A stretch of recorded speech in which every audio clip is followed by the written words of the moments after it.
नेतारं भेतारं कर्म भूभृतां ज्ञातारं विश्वतत्त्वानां वन्दे तद्गुणे लब्धे वन्दे तद्गुणे लब्धे वन्दे तद्गुणे लब्धे।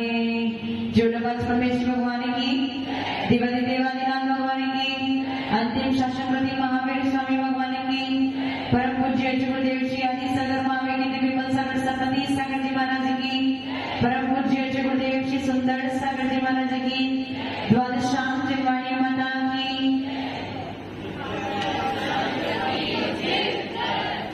मोहिनी कर्म का प्रकरण चल रहा था।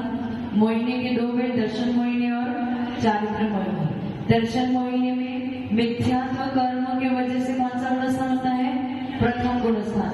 मिश्र कर्म की वजह से कौन सा गुणस्थान होता है? तीसरा।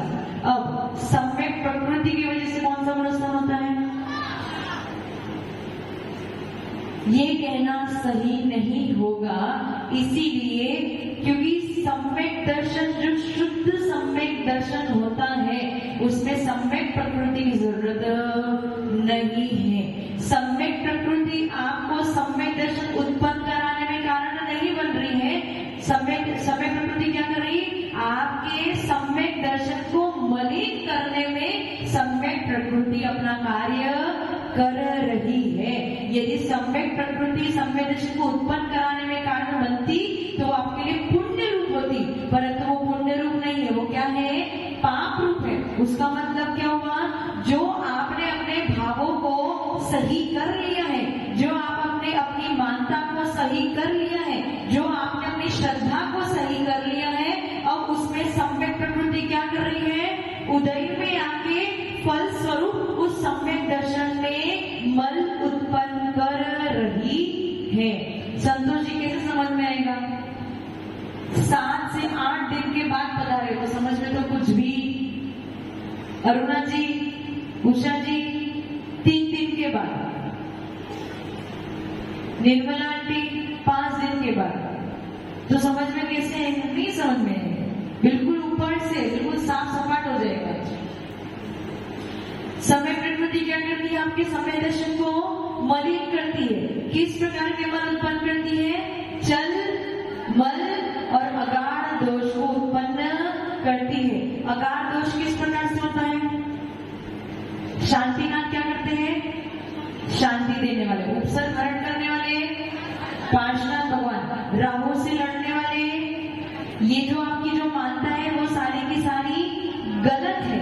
लेकिन इतना तो है कि भैया आप सम्यक दृष्टि सच्चे देव शास्त्र गुरु के पास जा तो रहे हो, लेकिन उसमें थोड़ा सा गड़बड़ कर रहे हो। मिथ्या दृष्टि।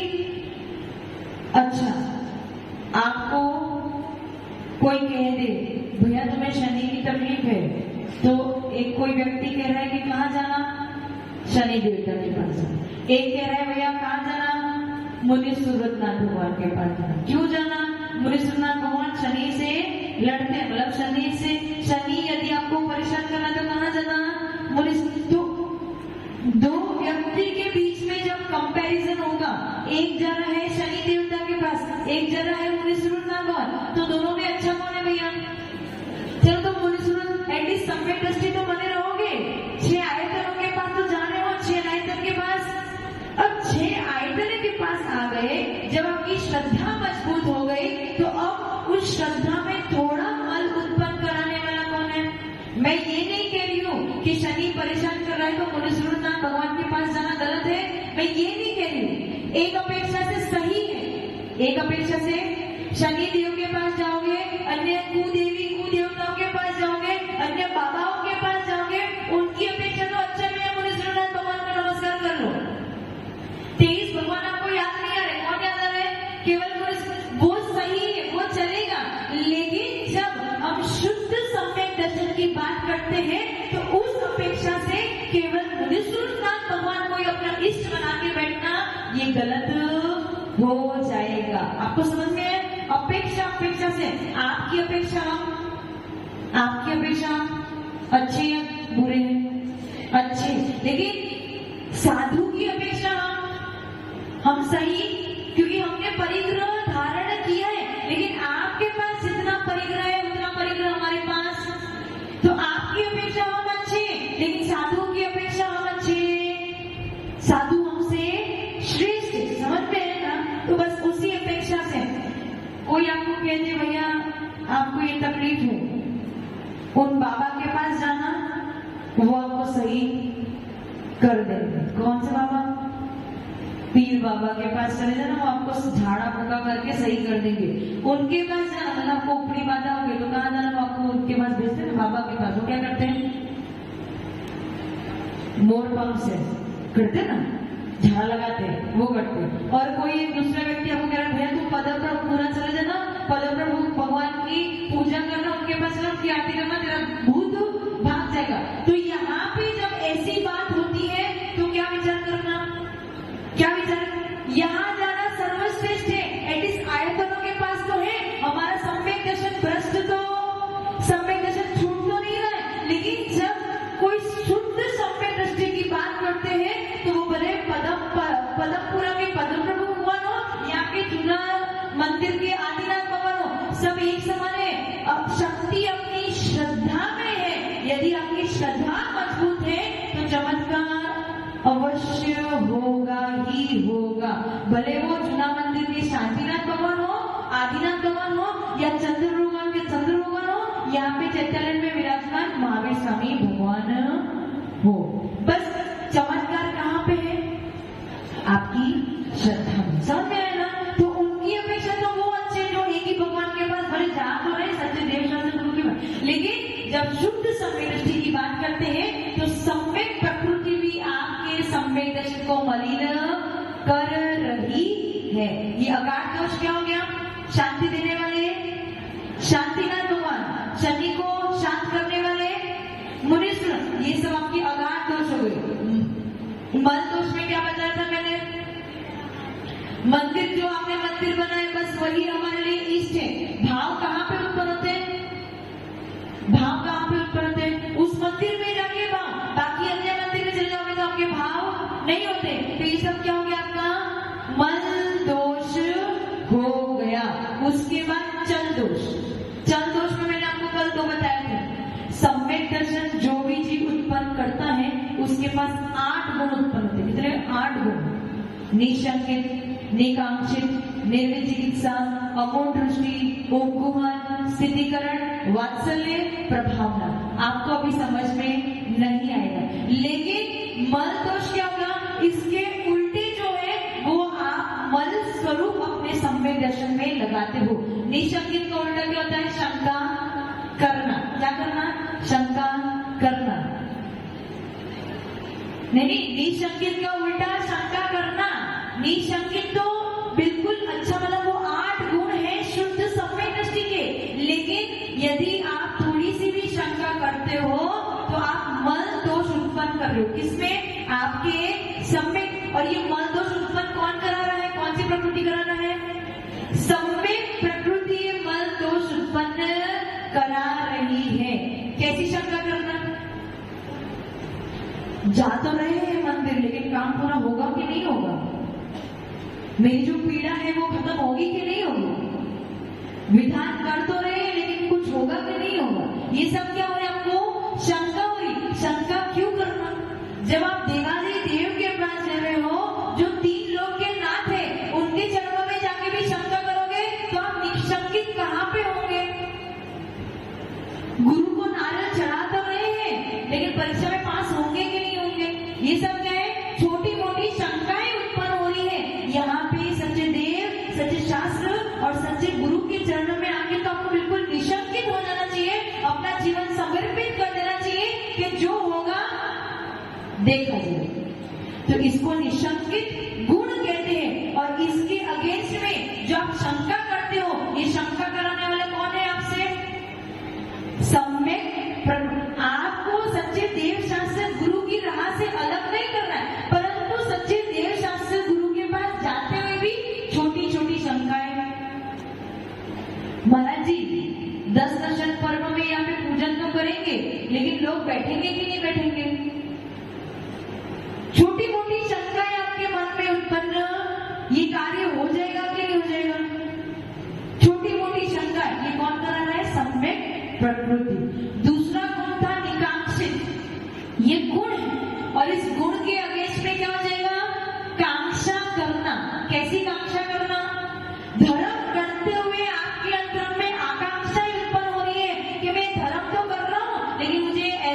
मिलना भी कैसा फल? मोक्ष वाला फल नहीं। कौन सा फल? संयम वाला फल नहीं। धनपाल जी, अभिषेक करते हो रोज? रोज भगवान के दर्शन करते हो? क्या क्या प्रार्थना करते हो भगवान से? माइक है वहां पे?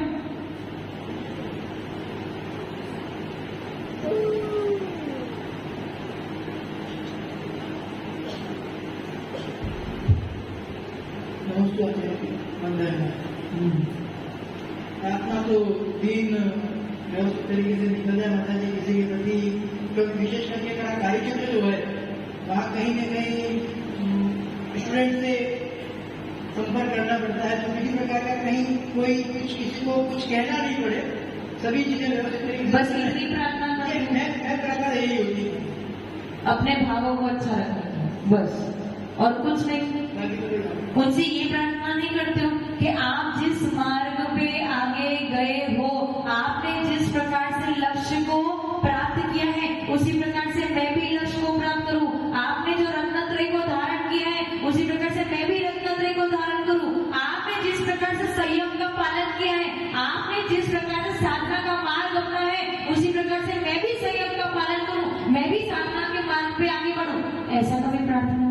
सही बात है माता जी। तो ये क्लास अटेंड करने का मेरे जीवन का पहला स्थिति में, तो मैं उतनी गहराई में नहीं पहुंचा हूँ। जरूर घर में कुछ श्रद्धा जरूर है, लेकिन उस गहराई तक नहीं पहुंचा मैं उस बात को कुछ आगे बढ़ जाऊँ। पर ऐसा मतलब कभी इच्छा भगवान अभी तक तो नहीं हुई। तो ये आकांक्षा, आप सबसे बड़ी गलती क्या है? मंदिर जा रहे हो, भगवान के पास जा रहे हो, लेकिन आपकी सारी गलत गलत आकांक्षाओं को लेके जा रहे हो। भगवान आपको धन संपत्ति आदि देने वाले नहीं है, ये बात सही है।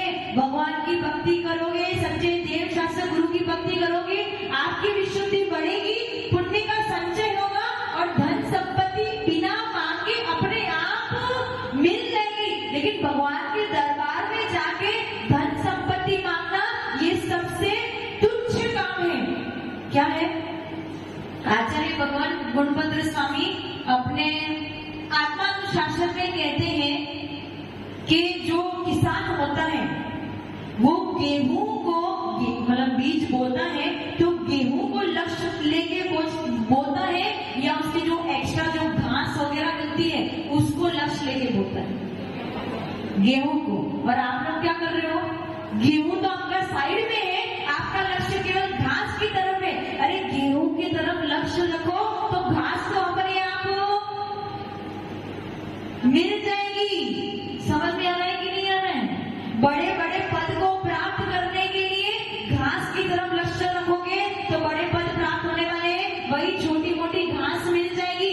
गेहूं की तरफ यदि आपका लक्ष्य होगा तो साथ में घास तो अपने आप। सबसे बड़ी विभूति या सबसे बड़ी संपदा किसके पास है? किसके पास है? दिनेश जी आपके पास है? किसके पास है? कुबेर के पास। कुछ गलत फहमी तो नहीं? संतोष जी कुछ कह रहे? कौन सी संपदा है उनके पास? है उनके पास लक्ष्मी है। कौन सी वाली?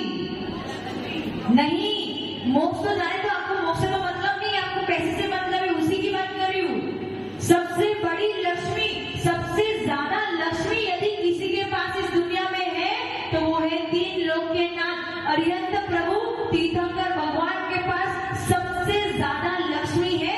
जिस हम तो ज्ञान रूपी लक्ष्मी के पीछे भाग रहे हैं, हम उस लक्ष्मी की बात नहीं कर रहे। आप जिस लक्ष्मी के पीछे भाग रहे हो वो किसके चरणों में जाके बैठी है? तीर्थंकर। कौन सी लक्ष्मी? कौन सी? कैलाश जी सबसे बड़ी संपदा कौन सी है?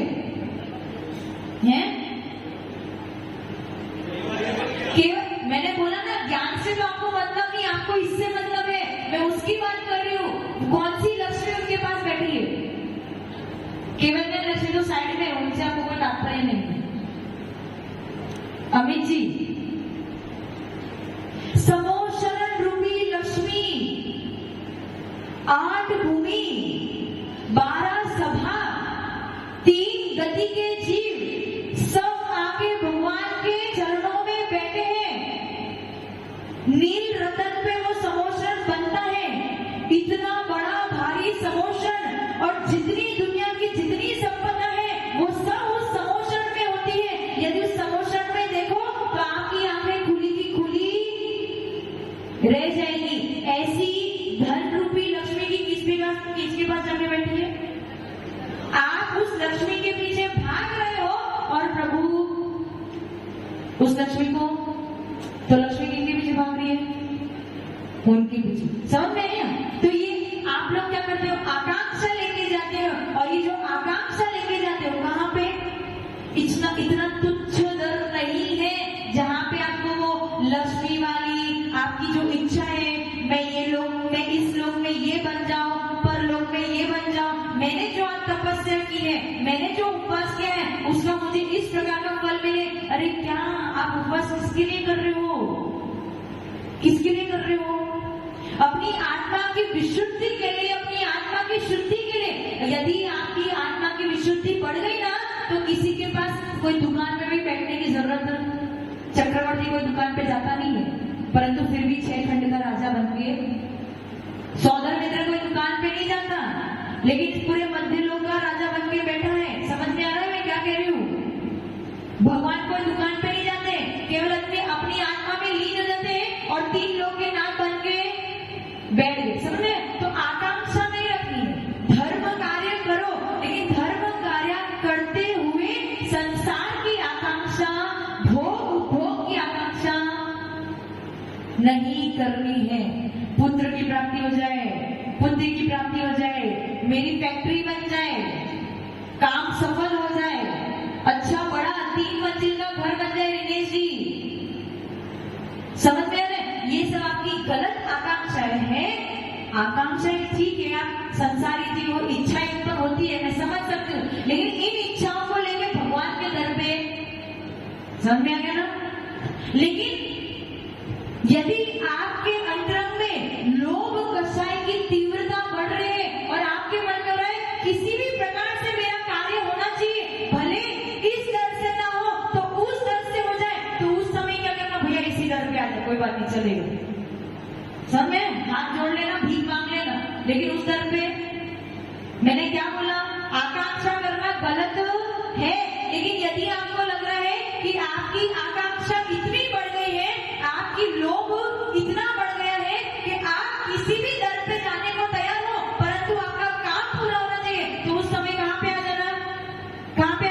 सच्चे देवशास्त्र ग्रुप के पास आ जाना और भीख भी मांग लेना, चलेगा, मना नहीं करेगा। दिनेश जी समझ में मैं क्या कह रही हूँ? नहीं तो आप बोलोगे माता जी ने बोला है कि देवशास्त्र गुरु के पास आके मांगना नहीं, तो अब कहाँ मांगे? तो कोई और दर पे चले गए और वहां मांगना चालू कर दिया, तो भैया वो गलत हो जाएगा। मैंने ये नहीं बोला कि किसी और दर पे जाके मांग लो, मैं ये कह रही हूँ यदि आप में उतनी समझदारी हो, यदि आप में उतनी क्षमता हो, तो अपने लोभ को कम करो और यहाँ पे आके आकांक्षा। परंतु यदि आपका लोभ कम ना हो रहा हो तो कोई और दर पे नहीं जाना, आना यहीं पे आना, शशि के पास ही श्रीफल चढ़ा रहे, हमारा ये काम पूरा दे, कोई बात नहीं, चलेगा। एटलीस्ट खुदेव कुशासन गुरु के पास तो नहीं जाओगे। राजू जी समझ में आ रहा है मैं क्या कह रही हूँ? मेरी बात को अन्यथा मत लेना कि माता जी ने बोला है कि ऐसा नहीं करना तो बस बिल्कुल करना ही नहीं, ऐसा नहीं है, मैं ऐसा नहीं कह रही। शुद्ध समय दृष्टि जो होता है वो आकांक्षा नहीं करता। समझ में आ गया? क्लियर? उसके बाद तीसरा था निशंकित, निकांक्षित, निर्विचिकित्सा। निर्विचिकित्सा का उल्टा है विचिकित्सा। ग्लानि करना, किससे ग्लानि करना? धर्म से ग्लानि करना, धर्मात्माओं से ग्लानि करना, साधुओं से ग्लानि करना। स्नान नहीं करते, उनके शरीर से दुर्गंध आ रही है, आहार करते करते किसी साधु को वमन हो गया तो आपको देंगे ग्लानि आ रही। ये सब नहीं करना, ये है निर्विचिकित्सा अंग। और यदि आप ये सब कर रहे हो, हाँ आपको सच्चे देव शास्त्र गुरु पे श्रद्धा तो है, लेकिन देख देख के आपको ग्लानि आ रही है, तो किसकी वजह से आ रही है? सम्यक प्रकृति आपके सम्यक दर्शन में मल उत्पन्न कर रही है। तो जब भी आपको किसी साधु के प्रति या उनके शरीर को देख के या उनकी क्रियाओं को देख के आपको ग्लानि हो, तो अपनी ग्लानि को रोकने की कोशिश करना। समझ में आ रहा है? जैन धर्म ही ऐसा धर्म है जहाँ पे आलू प्याज खाने को नहीं मिलते। जैन धर्म ही ऐसा धर्म है जहाँ पे रात्रि को भोजन करने नहीं मिलता। आपको ग्लानि हो रही, किससे ग्लानि हो रही है? धर्म के ऐसे धर्म में तो ये सब ग्लानि वाला काम क्या कर रहा है? आपके समय में मल उत्पन्न कर रहा है। चौथा क्या है? क्या है? उपगुहन क्या अमूल दृष्टि? अमूल दृष्टि है क्या उपगुहन है? उपगुहन है अमूल दृष्टि है। पुष्पा जी, अमूल दृष्टि। मूढ़ का अर्थ क्या है? मूर्ख। मूढ़ का अर्थ क्या है? मूर्ख। और मूर्ख का उल्टा क्या है?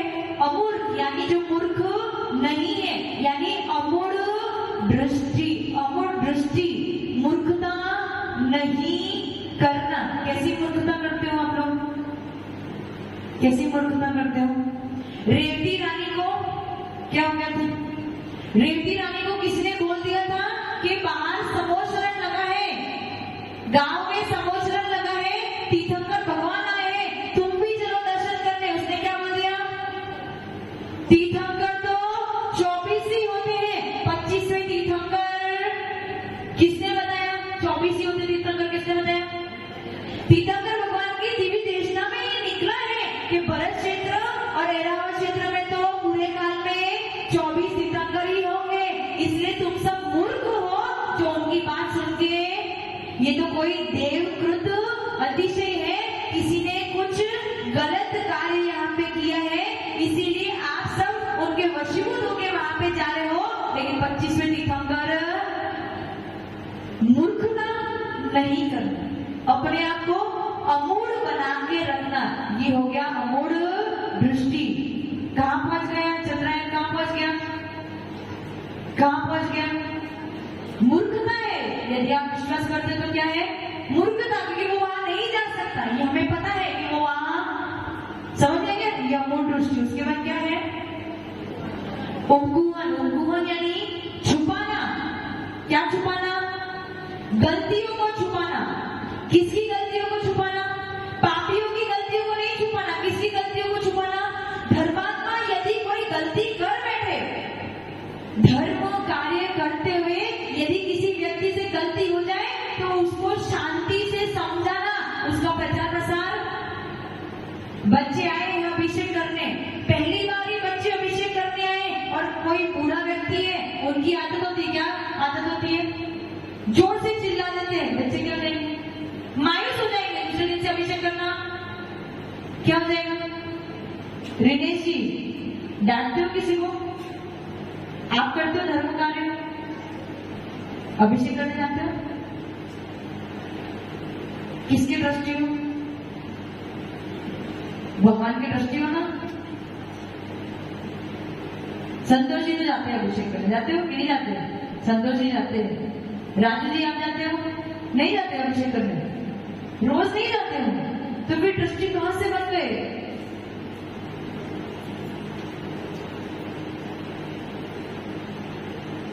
किसकी दृष्टि हो?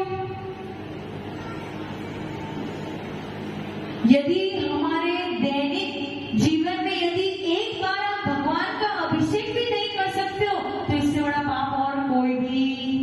रिनेश जी, सुबह क्या करते हो? निद्रा निद्रा निद्रा प्रचला प्रचला कितने बजे उठते? 8 बजे। 8 बजे उठते। यदि 8 बजे भी उठे हो, आपके पास 15 मिनट का समय है, इस बोर्डिंग में आके भी आप अभिषेक हो, पर चाहत तो होनी चाहिए मन में। जब तक मन में चाहत ही नहीं होगी तब तक कैसे होगा कार्य? कैसे होगा? रोज दुकान पे जाते हो? क्यों? दुकान के ट्रस्टी हो इसलिए है। 7 दिन में एक बार जाते दुकान पे। दुकान पे तो रोज एक भी दिन नहीं गए तो क्या हो जाएगा? हार्ट अटैक आ जाएगा कि आज क्या होगा। पर मंदिर जाना क्यों नहीं करते? कब से चालू करोगे बताओ? कल से रोज पूछेंगे साधना आंटी को रोज नियम ले रहे हो? फोटो। राजू जी, अभिषेक, आपका मंदिर कौन सा है? हेलो, आपका मंदिर? चंद्रभूमि। अभी भी यही कह रहे हो, आपका मंदिर चंद्रभूमि? नहीं, अब आपकी बातों को सुनकर के काफी कुछ वाचाउट हो रहा है। हाँ, तो चंद्रभूमि आपका मंदिर? नहीं, अब सबका मंदिर है। नहीं, सबका तो है ही, आपको विशेष लगा हुआ है उस मंदिर से? अभी तक था, आपकी बातों को सुन करके उस चीज को दूर करने की कोशिश हो रही जारी है। तो कौन से मंदिर जाओगे अभिषेक करने? जो मंदिर, अभिषेक तो करना है, ये बात तो पक्की है। मंदिर तो रोज जाता हूँ और गुरुदेव ने ये भी रखा है कि रोज अभिषेक करना है। तो फिर मतलब गुरुदेव ने यह भी रखा है, मन में पश्चाताप भी है, जैसे समय दृष्टि बना हुआ हो। छोटे सी मन में 2 दिन पहले नहीं थे सीधे, आज सुबह वो सुबह पहले गुरु स्थान था। नहीं, आप जो कह रहे हो ना, उसमें सबसे अच्छी बात हमको माता जी ये लगी है कि हम देव शास्त्र गुरु को अच्छी तरह से मानते हैं, लेकिन कहीं जाना पड़े और सर झुकाना पड़े, लेकिन हमारा जो विश्वास है वो हमारे देव शास्त्र गुरु के प्रति है। ये तो है ही। दोनों बात कर लिया आपने, वो समझ में नहीं आया। नहीं, विश्वास भी है पर झुकना भी पड़ेगा, ये कहाँ से बात हो गई? विश्वास तो अपने उसके प्रति है ही, जो देव शास्त्र गुरु प्रति, लेकिन कभी कहीं गए हुए हैं और वहां हाथ जोड़ दिए, लेकिन श्रद्धा तो बनी हुई हमारे देव शास्त्र गुरु के प्रति। तो फिर हाथ जोड़ना भी क्यों है? हाँ, अभी तक तो धीरे धीरे वो हाथ जोड़ना भी बंद हो जाएगा। अब बच्चा बोलेगा कि मम्मी पापा तो मेरे यही है, इसमें तो कोई डाउट नहीं, पूरा विश्वास है, लेकिन कभी कभार कोई और मम्मी पापा के पास जाना पड़े तो वहां भी चले जाएंगे, कोई बात नहीं, मम्मी पापा नाराज थोड़ी ना होने वाले, है ना राजू जी? आपका बेटा यदि आपको आगे बोले मम्मी पापा तो आप तो मुझे पूरा विश्वास है, आप ही मेरी मम्मी पापा हो, उसमें तो कोई डाउट नहीं है, कोई तकलीफ नहीं है, परंतु यदि कोई बात नहीं, आप नाराज नहीं होगा, उधर भी चला जाऊंगा। धनबाजी का नाम मतलब ये ऐसा ज्ञान हमको हमारे जीवन में वास्तव में पहली बार प्राप्त हो रहा है, तो उस चीज से हट करके असलियत में जाने में थोड़ा समय तो लगेगा। तो अब क्या करना है कल से? मिथ्या दृष्टि को छोड़ना। नहीं, वो तो अब जब छूटेगा तब छूटेगा, कल से क्या करना है? रोज अभिषेक करना, रोज अभिषेक। गुरुदेव के सामने बोल रहे हो? हाँ, बिल्कुल। दिनेश जी और राजू जी दोनों रोज अभिषेक करना है, बैठ जाओ। अभिषेक का प्रकरण पता नहीं कहाँ से आगे मेरे मन में आ गया, हो सकता है आज उनका पुण्य था इसलिए दोनों पकड़ में आ गए और कल से अभिषेक करना प्रारंभ। बाकी अभिषेक का कोई प्रकरण था ही नहीं, कुछ और ही क्या गोल वाला प्रकरण चल रहा था, लेकिन अभिषेक का प्रकरण आ गया और दोनों पकड़ में आ गए। तो अच्छा है, आपके पुण्य कर्म का उदय है, इसलिए भगवान आपको बुला रहे हैं कि कल से आ जाना। अब क्या करना है? अभिषेक करना। तो उपकुहन का प्रकरण चल रहा था, हमें क्या करना है? धर्मात्माओं से यदि कोई भूल चूकवश गलती हो जाती है तो उसका प्रचार प्रसार नहीं करना है। किसी साधु से यदि कोई गलती हो जाती है तो आप लोग क्या करते हो? क्या करते हो? मोबाइल पे अच्छा बड़ा बड़ा मेडल बनाते हो और उनकी पूरी जीवन गाथा लिख डालते हो। खुद की जीवन गाथा तो आपको पता नहीं है कि आप जीवन में कितनी गलतियां कर रहे हो, और साधुओं की गलतियां आप पूरे देश को बताते हो कि देखो हमारे साधु क्या करते हैं। तो आप क्या कर रहे हो? किसको बदनाम कर रहे हो? उस व्यक्ति विशेष या उस साधु विशेष को बदनाम नहीं कर रहे हो, आप निर्ग्रंथ भेष को बदनाम कर रहे हो, आप जैन धर्म को बदनाम कर रहे हो, आप महावीर स्वामी भगवान को बदनाम कर रहे हो, और इससे बड़ा पाप आपके लिए और कोई भी नहीं हो सकता है। इसलिए इस सभा में आज जितने भी लोग बैठे हैं, यदि आपको लगता है केवल साधु समुदाय नहीं, आपके जो आसपास में धर्मात्मा है, यदि वो नए नए हैं और उनसे क्रिया करने में गलती हो जाए तो उनको डांटना फटकारना नहीं, उनकी गलतियों का प्रदर्शन करना नहीं, लेकिन उनकी गलतियों को दबाना और धीरे से प्रेम से उनको समझाना, भैया तेरी गलती हो गई है, अगली बार से ऐसी गलती मत करना। समझ में आ गया? उपकुहन का अर्थ समझ में आया? अमित जी समझ में आ रहा है? किसी को कोई प्रश्न, कोई तकलीफ, कोई डाउट किसी को नहीं है? हाँ कैलाश, हाँ एक मिनट कुछ 2-4 प्रश्न है मेरे आपसे संबंधित, आपके उत्तर तो मैं बोलूँ क्या? हाँ, आप पूछ लो, समय की कमी है, हो सकता है तो उत्तर दे दूंगी, नहीं तो परसों।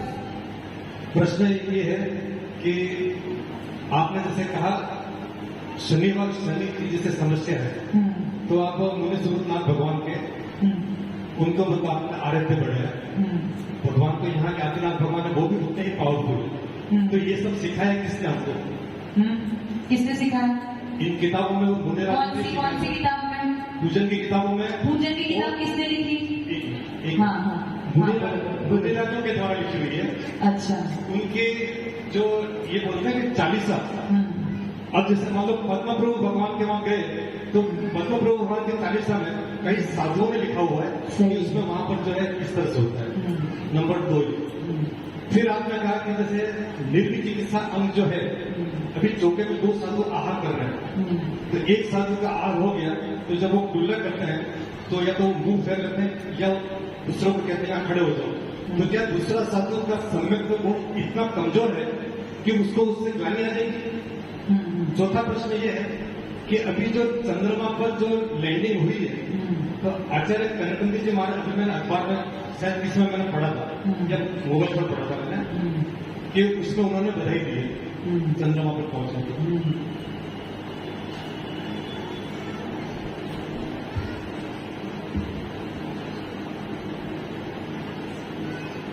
5 मिनट का समय है। सर्वप्रथम प्रश्न आपका क्या था कि मुनीश्वरनाथ भगवान शनि देवता परेशान कर रहे हैं तो मुनीश्वरनाथ को पूजो, ये आपको साधुओं ने कहा है, साधु संघ ने कहा है, ऐसा आपका कहना है। लेकिन जो पूजन की किताब होती है वो साधु नहीं लिखते। पहली बात तो ये जो जिनवाड़ी में जो लाल जिनवाड़ी पूजा की, हाँ मैं आ रही हूँ, आप मेरे में आपका प्रश्न अच्छे तरीके से समझ ले लूँ। आचार्यों के द्वारा, पूर्व आचार्यों के द्वारा लिखित शास्त्र को शास्त्र का नाम दिया जाता है। आज के आचार्यों के द्वारा लिखित शास्त्र को शास्त्र का नाम नहीं दिया जाता है। आगम तो जो पूर्व के आचार्य हैं, जो पिछली शताब्दियों के आचार्य हैं, उन्होंने जो लिखे गए हैं वो हमारे लिए शास्त्र है, वो मान्य है। कैलाश जी बैठ जाओ, मैं आपके प्रश्न का उत्तर दे रही हूँ। बैठो बैठो, आपके लिए मैं आपको सब उत्तर दे रही हूँ। सुनो, पहले मैंने आपको क्या बोला था? यदि शनि देवता शनि आपको परेशान कर रहे हैं और कोई बाहर वाला कह रहा है भैया शनि देवता के पास चले जा, तो उसके जगह पे साधु के जगह बैठ मुनीश्वरनाथ भगवान के पास चले जाए। तो उन्होंने क्या कर दिया आपके लिए? 40 साल लिखती, एटलीस्ट उस 40 साल को पढ़ के अपने विशुद्धि को, क्योंकि आपके लिए ये समझना बहुत डिफिकल्ट है कि भैया 24 तीर्थों का भगवान एक समान है। वो कौन सोच सकता है? शुद्ध सम्यक दृष्टि है वही सोच सकता है, वही निशंकित हो सकता है, और उसके लिए सब एक समान है। लेकिन आप लोग क्या हो? अभी संसारी हो। आपका समय दर्शन कैसा है? हिलता डुलता है, एक एक छोटी छोटी सी बात में हिल जाते हो। कहीं हमें शनि देवता परेशान, आदिनाथ भगवान के पास जाएंगे तो हल होगा कि नहीं होगा? अभी आपकी विशुद्धि उतनी बढ़ नहीं रही है, इसलिए फिर क्या बोल देते हैं साधु? आपके लिए क्या करते थे? क्या करते थे? आपके लिए वो 40 साल लिखते थे, भैया इसको 40 साल पढ़ के अपना विशुद्धि तो बढ़ा। समझ में आ रहा है? नहीं समझ में आ रहा है? कैलाश जी मना कर रहे, बात समझ में नहीं आ रही है। आप मेरी बात ने आपको समझाना वो बात ठीक है, पर मैं जो बात आपको पहले ही बोल चुकी हूँ, आप जैसे अज्ञानी जीव जो हो सकता है किसी अन्य देवी देवताओं के पास चले जाओ, तो साधु उसके लिए क्या करते हैं? नवरात्रि में कहाँ जाते हो आप लोग? कहाँ चले जाते हो? कहाँ चले जाते हो? अन्य देवी देवताओं के पास चले जाते हो, अन्य देवी देवताओं की मानता कर लेते हो। तो उस समय साधु आपके लिए क्या करते हैं? विधान यहाँ पे क्या करते हैं? आयोजन, विधान का आयोजन करते हैं। एटलीस्ट आप उधर जाओ तो नहीं। इस अपेक्षा से अगर देखने जाए, जब न्यू ईयर मनाते हो तो रात को 12 बजे मनाने का किसने बनाया? परंपरा किसने निकाली? कैलाश जी, आपके प्रश्न का ही उत्तर दे रही हूँ, आप समझ नहीं रहे हो।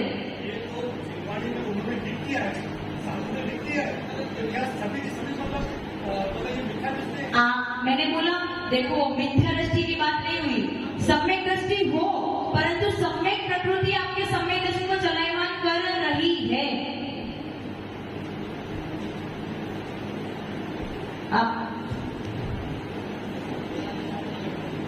परंतु मैंने पहले ही क्लियर कर दिया था कि अन्य देवी देवता अन्य संप्रदाय में जाओ, उससे अच्छा है भैया पहले यहाँ पे आ जाओ, यहाँ पे आ जाओ, उसके बाद शुद्ध सफेद दृष्टि बन। ठीक है, ओम नमः सिद्धि।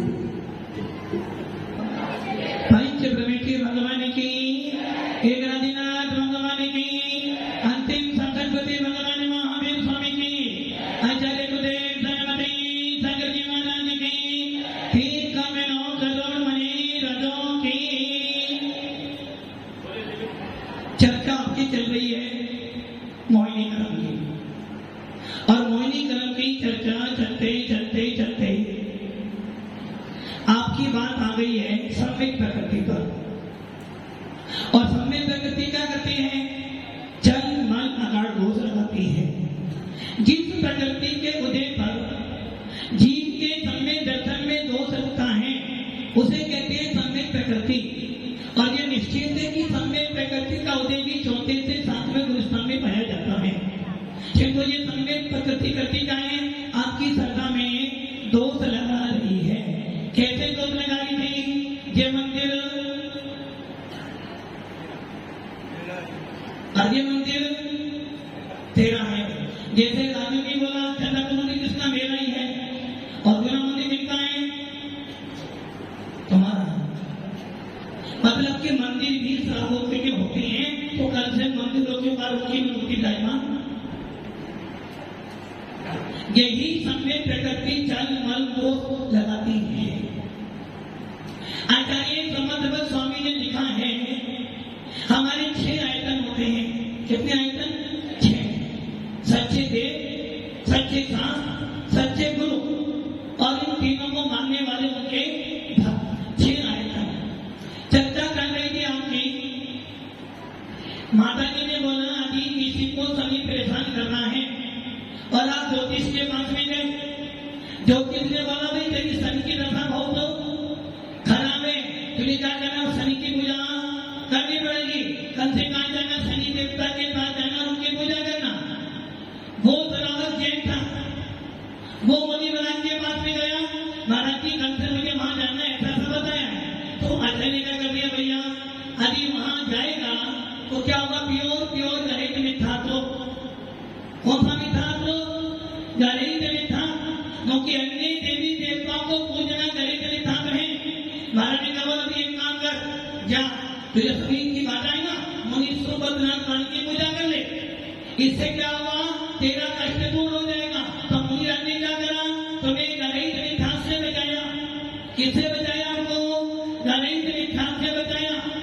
जबकि ये मुनीश्वर बद्रनाथ की पूजा करना ये भी तुम्हारा कौन सा दोष है? चल दोष है।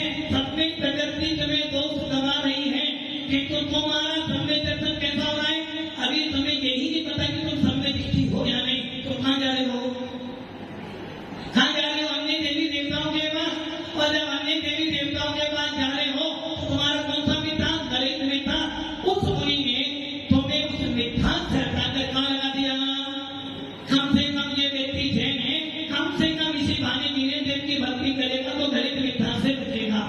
रही बात जो कैलाश जी कह रहे थे कि 40 से लिखा, 40 किसने लिखा? सबसे पहले 40 से किसने लिखे? सारे पंडितों ने लिखे।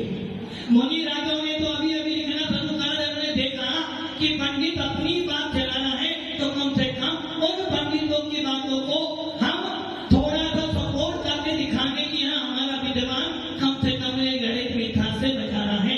किंतु यदि शास्त्र कहेगा तो शास्त्र तो यही कहेगा कि सब गलत है। जितने भी जो साधु लोग ये कह रहे हैं कि भैया मुनि सुबरनाथ के पास चला जाए, आदिनाथ के पास, आपकी दृष्टि से पूरा गलत है। क्यों गलत है? क्योंकि हमारा कोई भी भगवान आपका कोई काम करने वाला नहीं है। यदि हम ये कहते हैं कि आपका भगवान कोई काम नहीं करता, क्या करोगे आप? मेरा गलाजी से सवाल है, कोई भगवान को दे सकता आपको? नहीं दे सकता। इसलिए कहते हैं थोड़ा सा स्वार्थ है। अष्ट पावड़ में आचार्य उनको स्वामी अपनी गाथा में लिख रहे हैं अनंत भगवान कौन? जो तुम्हें अर्थ देता है, काम देता है मोक्ष देता है और धर्म देता है। ऐसी कोई संपत्ति नहीं जो तीर्थंकर तुम्हें ना देते हो और भगवान तुम्हें ना देते हो। इसलिए माता जी ने जो बोला, आगम तो यही कहेगा किसी भगवान में शक्ति काम नहीं, किसी भी भगवान को पूज लेना, तुम्हारा काम होगा, इतनी श्रद्धा अच्छी होगी। किंतु जो लोग या जो मुनिराज जिन वाणियों में दिख रहे हैं वो इसलिए दिख रहे हैं ताकि तुम्हारा निधान बचे और तुम धर्म से बाहर ना जाओ। नवरात्रि जब आते हैं आप लोग कहाँ जाते हो? आपके बच्चे कहाँ जाते हैं? डांडिया खेलने। तो क्या करा मुनियों ने? अरे जब वहां जाएंगे किसी लड़की को पकड़ के लाएंगे, लड़के को किसी कम से कम अभी जहाँ रहेंगे कम से मिठा से बचेंगे। न नया साल के लिए कहाँ जाते तुम्हारे बच्चे? आप लोग कहाँ जाते हो? जाते हो ना? क्या करा? अरे इसी बहाने कम से कम यहाँ बैठेगा तो धर्म की दो बात सुनेगा, कम से कम जहरी मिठा से बचेगा। इसलिए जो भी मुनिराज लिख रहे वो सब गलत लिख रहे हैं। कोई वो जानते हैं मुनिराज भी कि ये नहीं तो क्यों लिख रहे हैं, ताकि तुम्हारा दरिद्र मिथ्यात्व बचे और आप दरिद्र मिथ्यात्व से बच के कम ठीक शासन में रहो। इसलिए मुनिराजों ने लिखा कि तू आगम क्या कह रहा है? ये भी तुम्हारा दोष है, जन्म अगर दो और ये दो तुम्हें सम्य दर्शन शुद्ध सम्य दर्शन होने नहीं देगा। नंबर दो मुनिराज हाय कर रहे हैं, दो मुनिराज हाय कर रहे हैं जो युक्ता की बात कर रही थी। मैं कैलाश से ही पूछ लेता हूँ, यदि वो भोजन कर रहे हो और उनके सामने से तुलना करे तो उनका मन कैसा हो जाएगा? कैसा हो जाएगा? आपके मन में भाव उल्टी के हो जाएंगे। इसका मतलब ये नहीं तो ग्लानि हो रही है, उसे पता है ऐसा करने से मेरा पित्त बढ़ सकता है या मुझे बवाल हो सकता है। इसलिए मुनिराज सोचते हैं कम से कम मेरे कारण से सामने वाले का हाथ ना बिगड़ जाए। इसलिए समझदार मुनिराज अपने सामने किसी को खड़ा कर देते ताकि सामने वाले के हाथ में बाधा नहीं हो जाए। मान लो अभी 3 दिन पहले ही मेरा हार एक चौके में हुआ था, आसपास में याद नहीं, और मेरा उपवास के बाद ही हाल तो मेरा पित्त बढ़ रहा था और यदि मैं नीचे बैठ के उल्टी कर देता तो मेरी उल्टी से जो सामने वाला साधु या माता जी हाथ करे थे उनको क्या होता? उनको गाली ये नहीं है कि गुरु जी की उल्टी हो गई सिर्फ जो वहां निकला, उनको ये होगा देखो कल का उपवास था, गुरु जी ने हाथ किया है और देखो उनको अपमान हो गया है, इनके कारण मेरे जैसा उनको मेरे को देखकर उनका परिणाम खराब हो गया, उनका हाल छोटेगा। इसलिए साधु ये विवेक रखते हैं। गलानी का ये नहीं है। मुनि रात को साधु की भैया बच्चे में उनका भवन भी अपने हंगली में भर लेते हैं। और जब कोई आचार्य समाधि कराता है, जब कोई माता की सेवा करती है तो साधु का मल मूत्र भी अपने हाथों में उठा लेते हैं। इसे कहते गाने जीतना। और रही बात दूसरा की बात, यदि कोई साधु गलती कर ले आप तो उनकी तरफ उनको यदि साधु ने कोई गलती कर दी तो उनसे मुंह फेर देते हैं कि तो दिगंबर साधु फिर उसका मिलाते हैं आदि सुधा तथा सुधा किसे कहते हैं ये किस्सा। नंबर 3 कनक नंदी जी ने बधाई दी। किनको बधाई दी? केला की देश को। क्या कनक नंदी जी महाराज ये नहीं जानते कि जितना पृथ्वी से 790 योजन पे तारे आते हैं उससे 10 योजन पे सूर्य आता है, उससे 80 योजन अर्थात 880 योजन ऊपर चंद्रमा आता है। और यदि हम भी सपोर्ट करेंगे तो फिर सत्य कौन उठाएगा? आज सवेरे ही हम लोग चर्चा कर रहे थे कि एक महाराज जी ने बधाई दी है किसको? सरकार को कि वो चंद्रमा पहुंचे। दूसरे महाराज ने पूजा करवाई है तो हमने क्या भाई कनक नंदी महाराज जी से पूछते हैं वो क्या कर रहे हैं। कनक नंदी जी महाराज जी से पहले हमारे लिए आचार्य नेमिचंद सिद्धांत चक्रवर्ती और हमारे जिनेन्द्र देव कह रहे हैं कि चंद्रमा यहाँ से कितना ऊंचा है? 880 योजन ऊंचा है और चंद्रमा पर कोई नहीं जा सकता। तो ये बात किसी भी आचार्य के मुख से नहीं निकल सकती कि चंद्रमा पे गए। उन्होंने बधाई दी, देश के नाते बधाई दियो तो दियो, किंतु आगम के नागम से तो वो बधाई नहीं दे सकते हैं क्योंकि वो यथार्थ नहीं है। मैं आपसे पूछ लेता हूँ कितने पूरे चंद्रमा? नहीं दो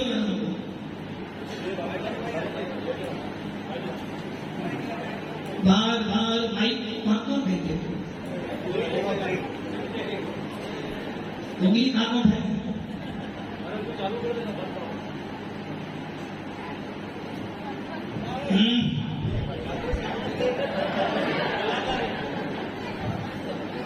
पहले तार है, तारे जो है चंद्रमा कितना पृथ्वी से ऊपर है?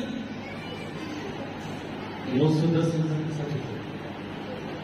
थोड़ा ध्यान लगा, यहाँ से 790 तारे, तारों से 10 योजन ऊपर सूर्य और सूर्य से 80 योजन ऊपर चंद्रमा, को 880 योजन। कितना किलोमीटर हो जाएगा? एक योजना मतलब 4000 6000। 6000 अब टोटल कितना आता है? 50,80,000 किलोमीटर आता है। तो क्या जो चंद्रमा पे जो यंत्र भेजा था कितना ऊपर गया? खिलाड़ी से मैं सवाल पूछूं कि मात्र 3,00,000 ऊपर गया है। तो जब वो चंद्रमा पे नहीं पहुंचा, जब हम जैन मुनि ही सपोर्ट करेंगे तो हमारे बच्चे क्या पढ़ेंगे? यही पढ़ेंगे और फिर देखेंगे। जैसा भी आपने बोला, क्या वो गलत कह रहे हैं?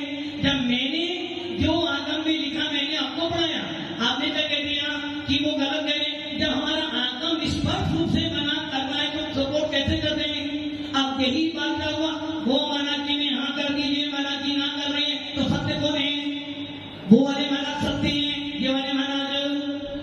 ऐसे ही सम्यक दर्शन, शुद्ध सम्यक दर्शन करते करते मन आधार दोषों से रहित सम्यक दर्शन।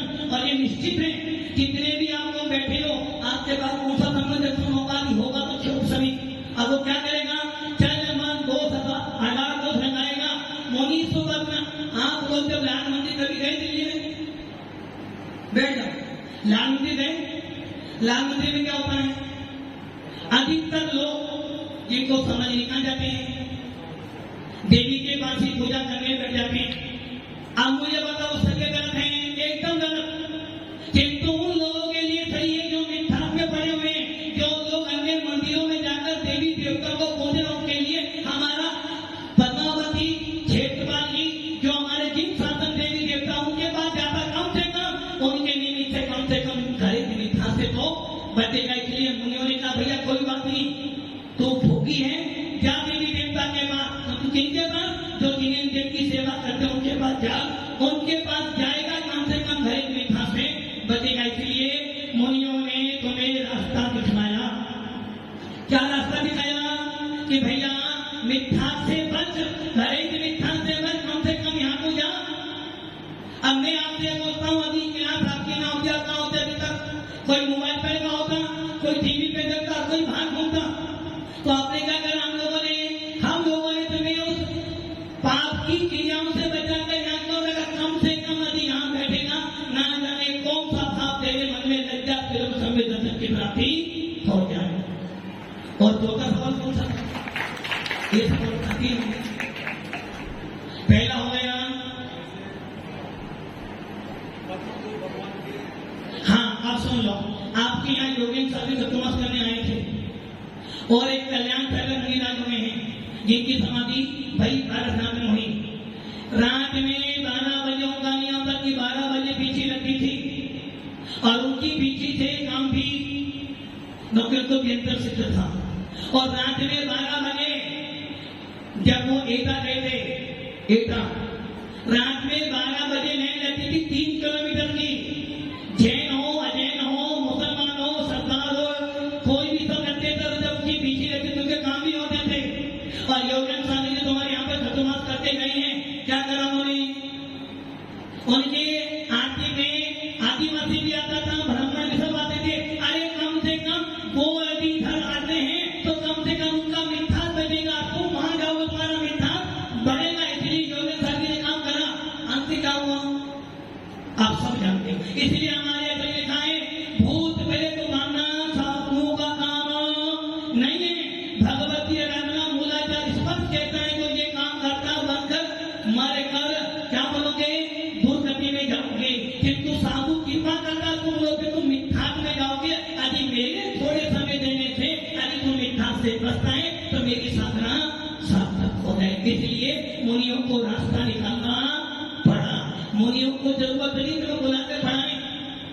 कि कुछ लोग सोचते हैं अरे यदि पढ़ लेगा सच्ची बात तो कम से कम मिथ्या से बचेगा। इसे कहते हैं निर्चिकित्सा।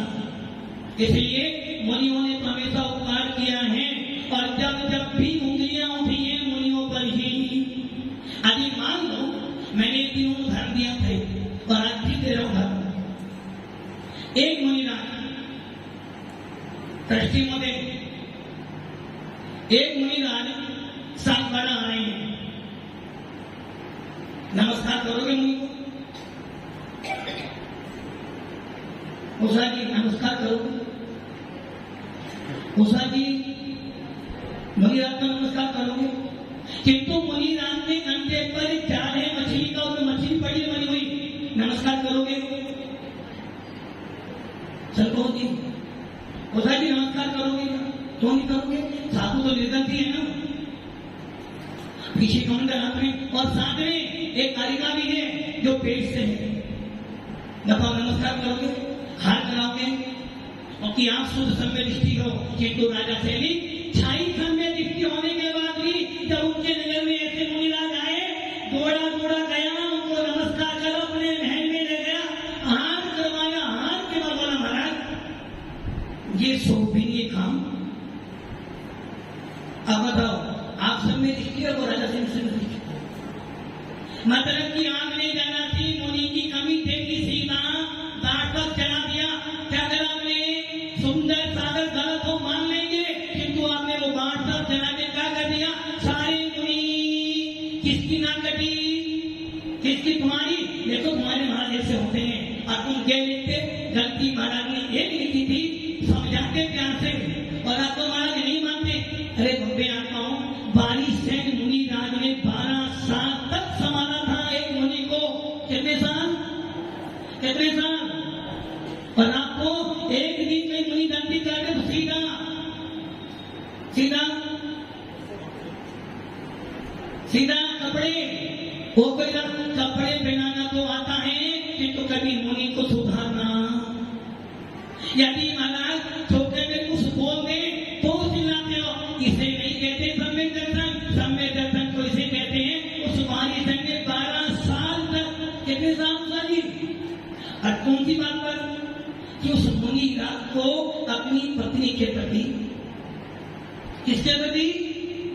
बार बार मेरी पत्नी मेरे बिना क्या करती होगी, मेरी पत्नी मेरा बिना क्या खाती होगी, कैसे सोती होगी, ये चिंता कर करके 12 साल संभाला। और आपके पास ऐसे मुनिराज आ जाए तो पवन जी महाराज को सीधा। तो इसलिए पहले सम्यक दर्शन मजबूत करो, उसके बाद बात करना सम्यक ठाकुर जी। इसलिए भव्य आत्माओं, मुनियों ने तुम्हें रास्ते दिखाए हैं, मुनियों ने तुम्हारा उपकार किया है और मुनियों ने जिन संसद को बढ़ाया है। अब बताओ राजा सैनिक जो प्रथम तीर्थंकर वो मुनियों को नमस्कार कर रहे। कैसे मुनियों को? कैसे मुनियों को? कंधे पर मछली का जाल, साथ में आरी का गर्भवती है, फिर भी वो नमस्कार कर, उनको हाथ कर। और आप क्या करते? महाराज को नगर के भाग से ही देने की संतोष जी क्या करते हैं? क्या कहते हैं? अब आप सोच लो। इसलिए मुनियों के ऊपर आक्षेप करने वाले बहुत हैं, किंतु मुनियों को सेवा करके सुधारने वाला हजारों में एक भी नहीं मिलेगा। इसलिए मुनिराज क्या करते हैं? गलानी खींचते हैं। अरे हमारे बीच में हम लोग रतलाम में थे 2011 में, समय सीमा मेरी ज्यादा हो चुकी क्योंकि 5 मिनट लगूंगा आपकी। रतलाम में हम लोग थे, हमसे समाज ने बोला महाराज आपको मुनि को लेके नहीं जाना है, यदि आप जाओगे तो सारी समाज आपसे विरोध में खड़ी हो जाएगी। मैंने कहा मुनिराज मेरे से बड़े हैं, आचार्य पद पर हैं, मैं तो जाऊंगा, तुम्हें आना हो तो आना, नहीं आना हो तो, क्योंकि मैं तो भैया उनके अंदर जो परमात्मा बैठा है उसको नमस्कार करने जा रहा हूँ। वो क्या करते हैं ये मैटर मेरा भी नहीं है। मैं गया, अगवानी करी, और जब मैं अगवानी करके लाया वही पूरी समाज उनके संग में गिरी बैठी है। और यदि हम ना जाते तो क्या होता? देखेंगे ना महाराज हमारी समाज को होती। यदि अभी संघ में कोई मुनिराज या कोई माता जी बिगड़ जाए, राजू जी बिगड़ जाए, मतलब बिगड़ेंगे नहीं, बल्कि सारी मेरे हाथ में है। बिगड़ जाए और वो मुझे अलग जाना भी, मुझे अभी अलग जाना है, क्या करोगे बोल रहा हूँ, क्या करोगे? कैसे महाराज जान दो ना, आपको क्या चिंता पड़ी है? मतलब तोड़ना तो आता है कि तू जोड़ना। बांसवाड़ा में 3 संघ एक साथ जगन्नाथ करना चाहते थे समाज ने या साधु ने, इसलिए तोड़ना सरल है, जोड़ना साधु क्या करता है? अब मुझे बताओ, क्या आपके लिए उपवास के अंदर भी हम समय दें आपको? कितनी बार चलाता? एक बार। और बताओ 7:15 से पूरा दिन बैठा क्या? और इसलिए मां इसलिए बैठा है, कम से कम अभी हमारे 2 शब्द बोलने से तुम्हारी आत्मा में कहीं मिठास खा जाए तो मेरा काम। इसलिए मुनियों पर आक्षेप करना तो अनादिकाल से चला आया है, कि तो ये ध्यान रखना, मुनिराज जो सच्चे होते हैं वो कभी डरने वाले नहीं है। ओम नमः